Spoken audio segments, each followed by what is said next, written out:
Hi guys, welcome to my channel.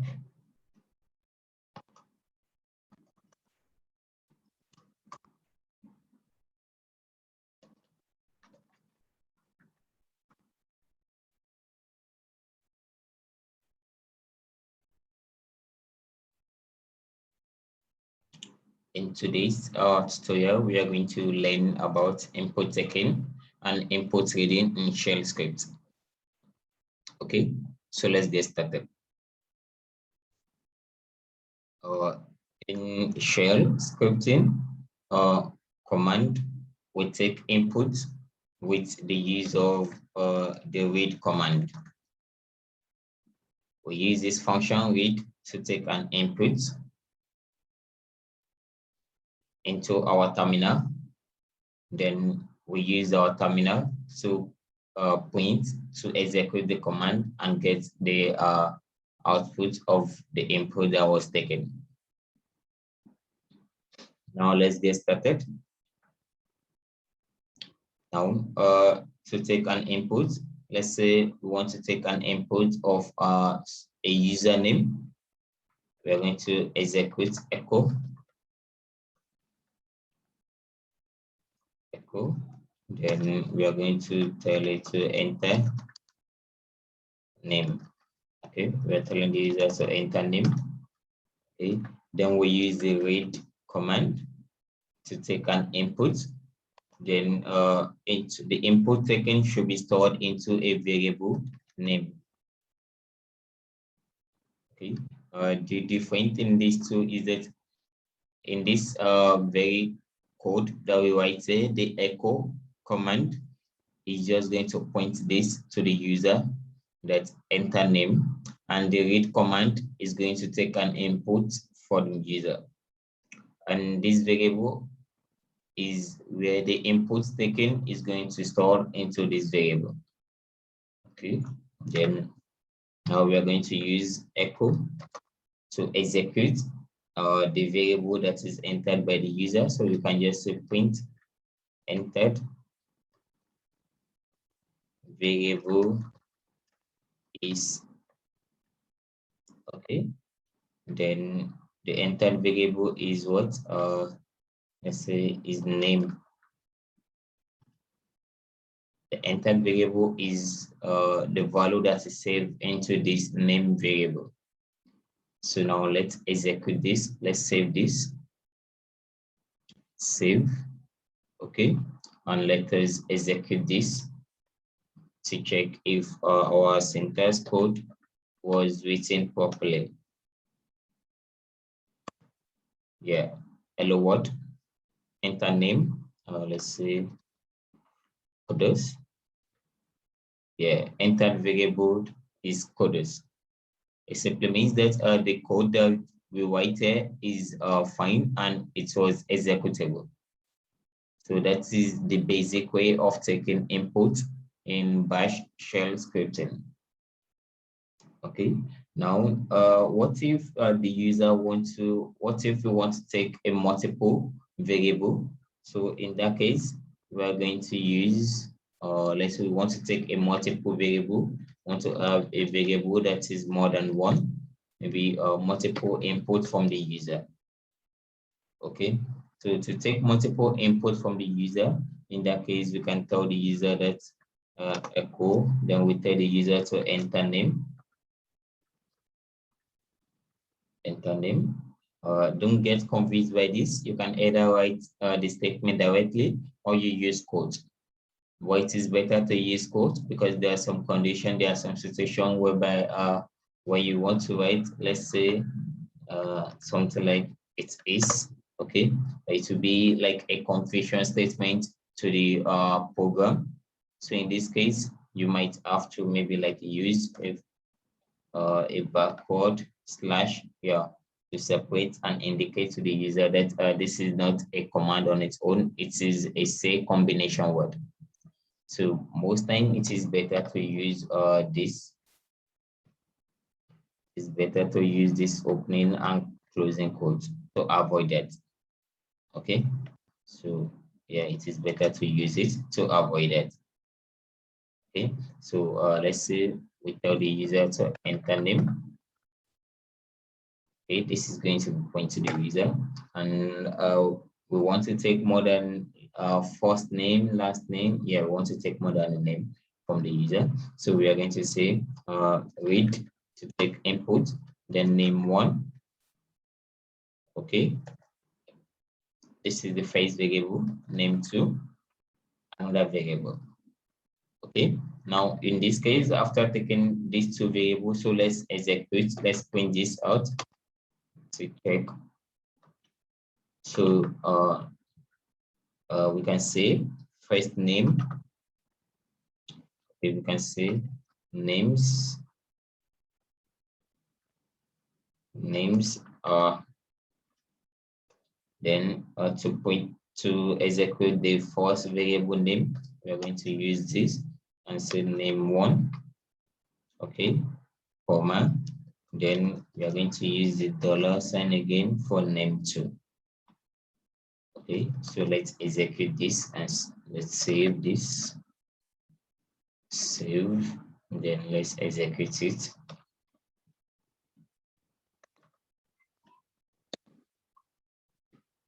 Yeah, enter name, first name, let's say video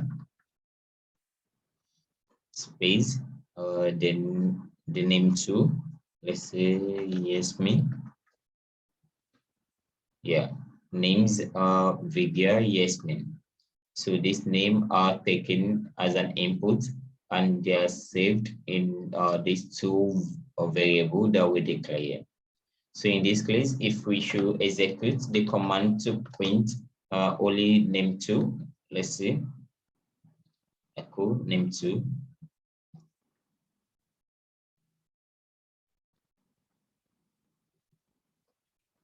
Name two. Okay, so let's save this and let's run our program.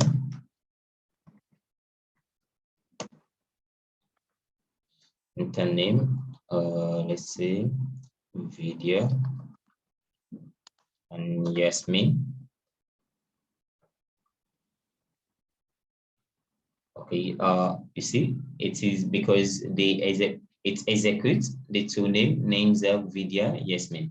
Then the next line 14 syntax code, it executes the second name, the name two, because we indicate name two variable to be executed.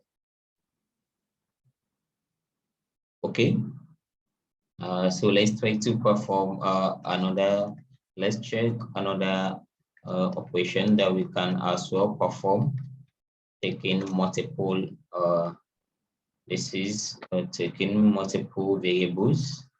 Okay, so let's check out on another operation we can perform with multiple variables. Okay, let's say using a car. Okay, we can set echo and we said we tell the user to enter the names of your cars. Okay, tell this user and input for read to take an input from the user.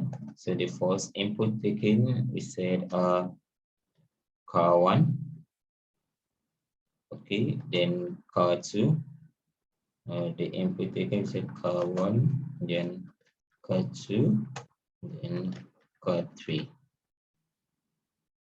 Okay, so let's say, and then we want to execute this command. So we can call our echo command to execute the car one, the first car,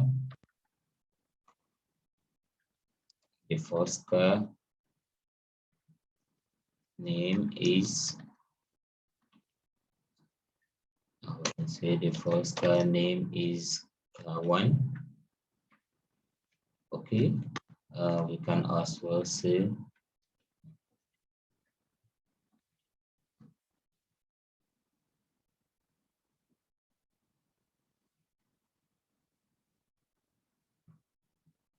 now the first car name is car one, the second car name is car two, and we can say the last car name is car 3. So if we should execute this, so save this and let's execute it. Okay, dot / and the file name input dot sh. Enter the name of your cars. Okay, the first name is Benz. Okay, and the second name I can say Corolla. Okay, the last name I can say Golf. Okay, we use space to differentiate each variable's input. Okay, and if I should enter more than 3 names, okay, let's say I enter another name again, we should like let's say comma. Okay, the last 2 variables will be the last one will be assigned to the last variable. So let's click enter. So the first car is Benz. Here it's assigned this first one, this first input to the Benz, and the second car name is Corolla. It's assigned the second. The third car name is Golf. But because there is no position to assign the last car name, which is Oma, so for that reason, it's going to assign it to the third variable.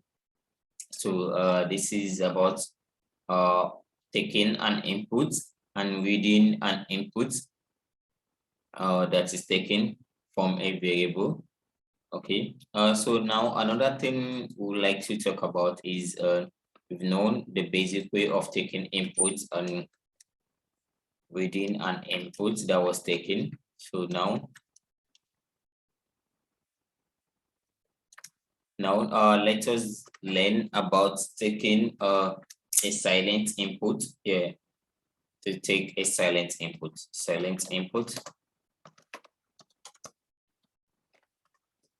Now, what is silent input? Silent input simply means there's let's say you have a login page. You want to log in. You want the user to enter their username and password, and possibly maybe there is someone beside them when they are entering their password, and you don't want the password to be visible to the third party while you are entering it. In that case, we use the silent input, and for silent input, we make use of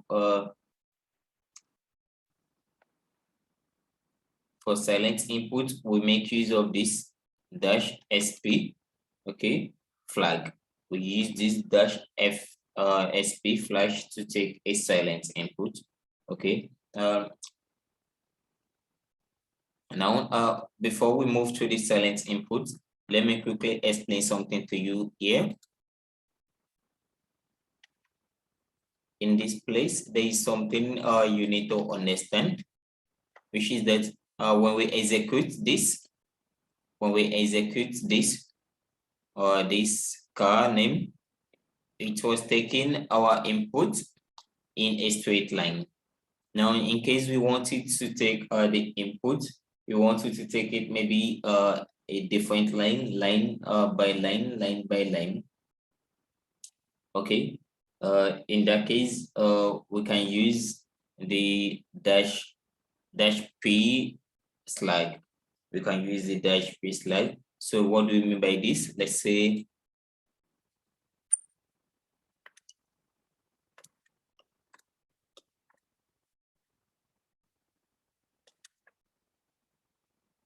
okay, before the silent inputs. Okay, we want to take an input on a straight line. So let's say I said read. Then what I want to read is let's say username. Okay, then I want to save the username into a variable known as user var. Okay, so if I should execute this, let's execute this and see user var. Okay, save, and let's run this.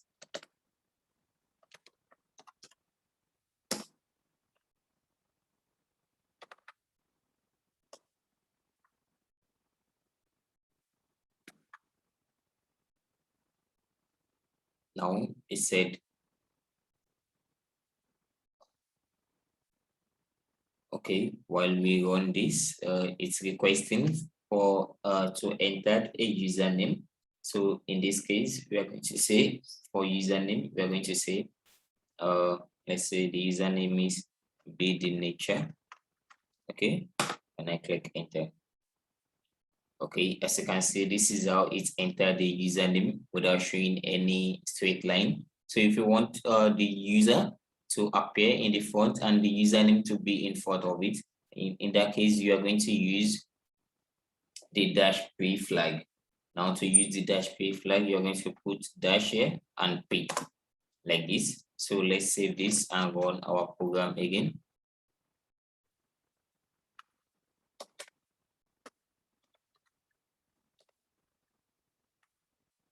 Now it's requesting for a username that the user should enter the username and is expecting the input in front of the username. This username statement that is written here. So now let's say the user enter his username as bdnach. Okay, bdnature tech. That is a username. If I should click enter, it will point the username back to me, bdnature tech. Now, if I want to take both username and password from the user, in this case, I'm going to use, if I want to take username and password for the user, in this case, I'm going to say,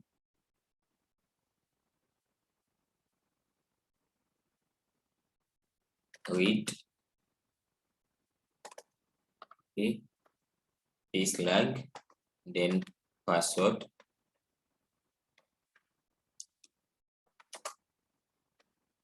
Okay, then I'm going to save this into a passval variable. Okay, now let's execute the username entered and let's execute the password.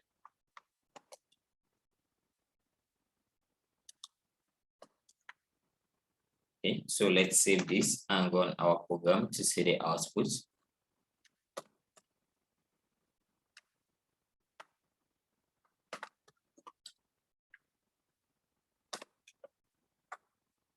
Now enter username with nature tech.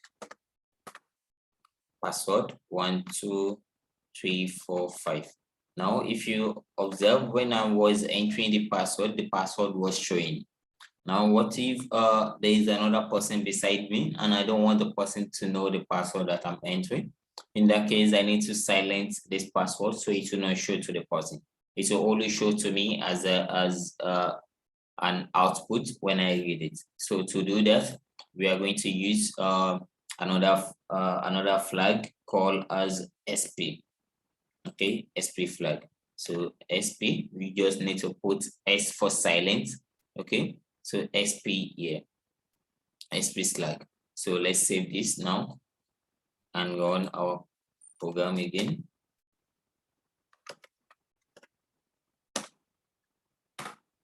Now is requesting for username bdnation tech.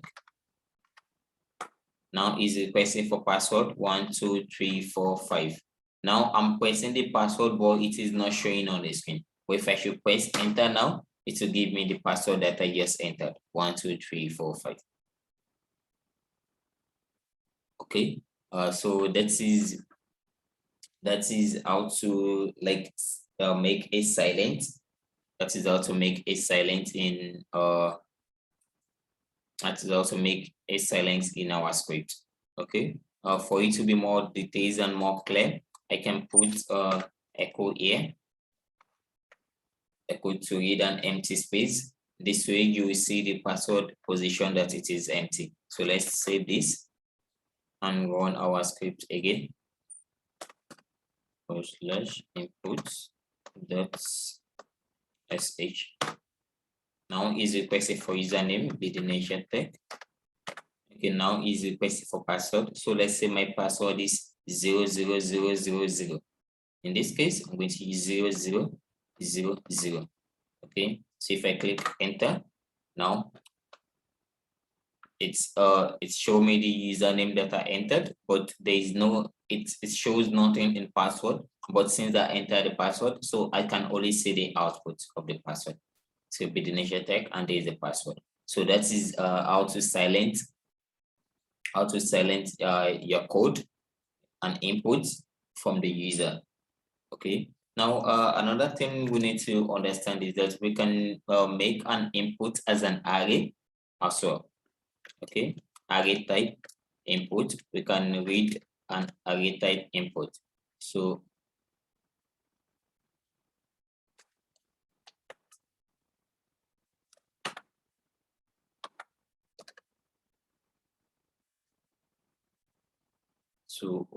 now to read, we can extract input as an array. So now to extract input as an array,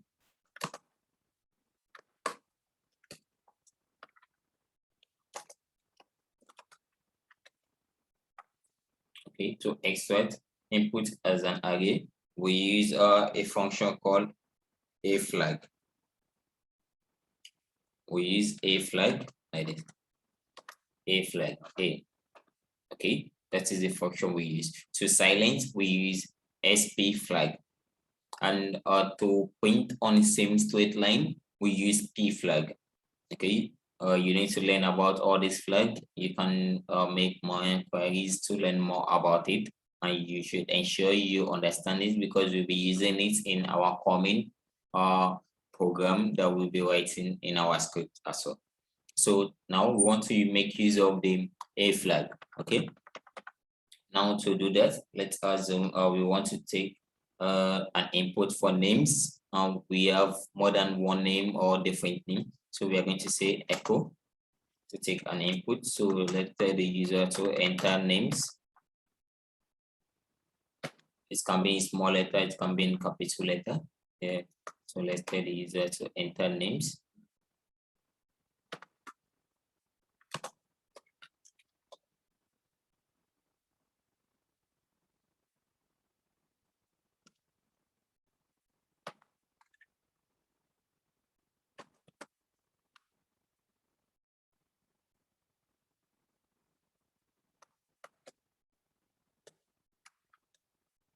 Okay, enter names.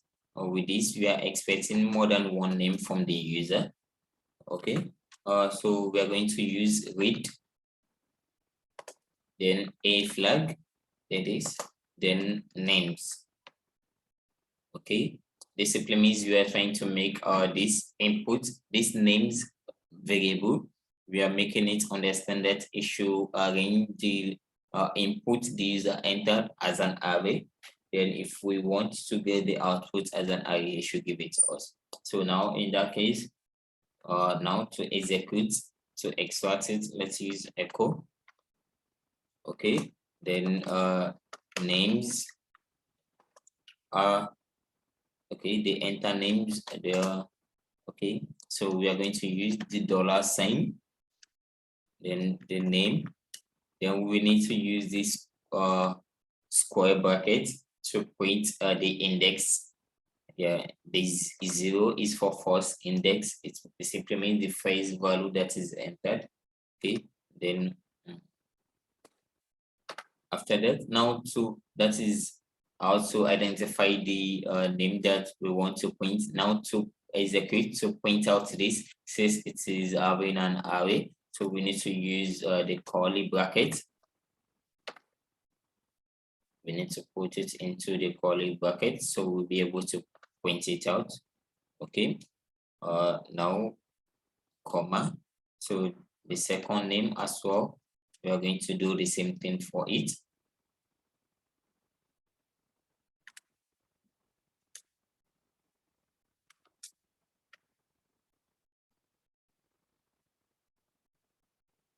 Names. Okay, then we need to enter the index number 1. Okay, there should be names. Okay, so let's save this and execute our command to check it out. So that's / the name of our file inputs.sh shell extension. Now I said enter names, or maybe I have more than one name. I can enter a different name. Okay, So for this, I can say must2 div, okay, prav, okay, yeah, maybe I have more than one name, okay, vim, okay. Now these are the names that are entered. Now if I should create entered, oh sorry, shade unexpected, yeah, while looking for mesh, it simply means that I did not remember to put this quotes at the end of my syntax. Okay, so it sees them all as a string. So let's save this and run it again.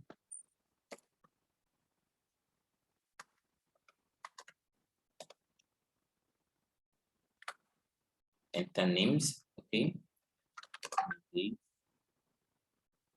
Yes. Okay. Let's say Vin. Let's say Vin and another name.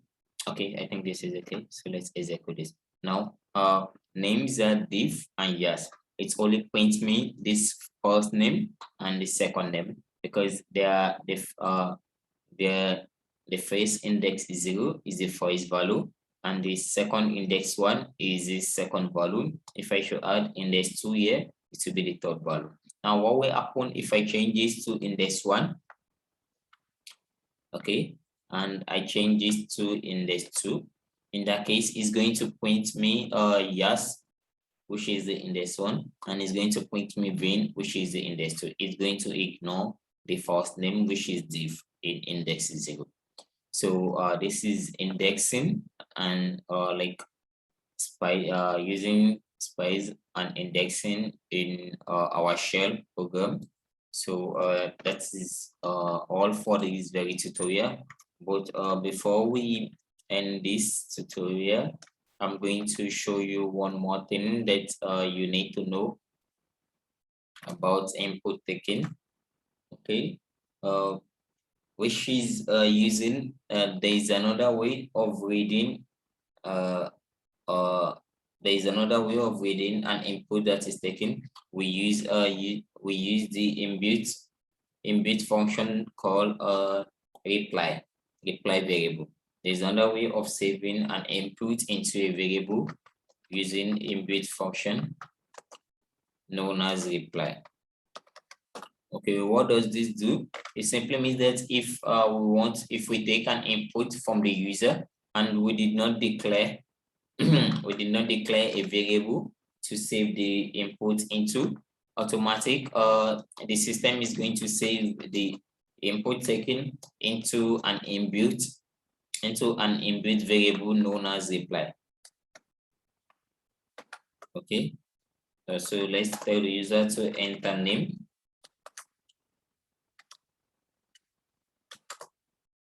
Okay, and we type read, which is to take an input, but we did not use any variable to take the input into. So in this case, if we should execute and say, if we should execute and say names, enter name, let's say named, entered,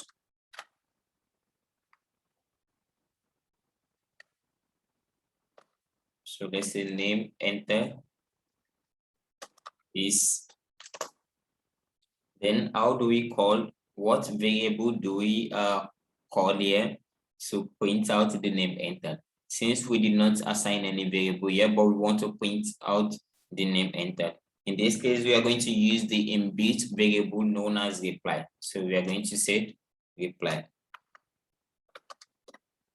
Okay, it simply means if a variable is entered, automatic it is saved into this reply if there is no variable name assigned to it. So let's save this and run our program to confirm.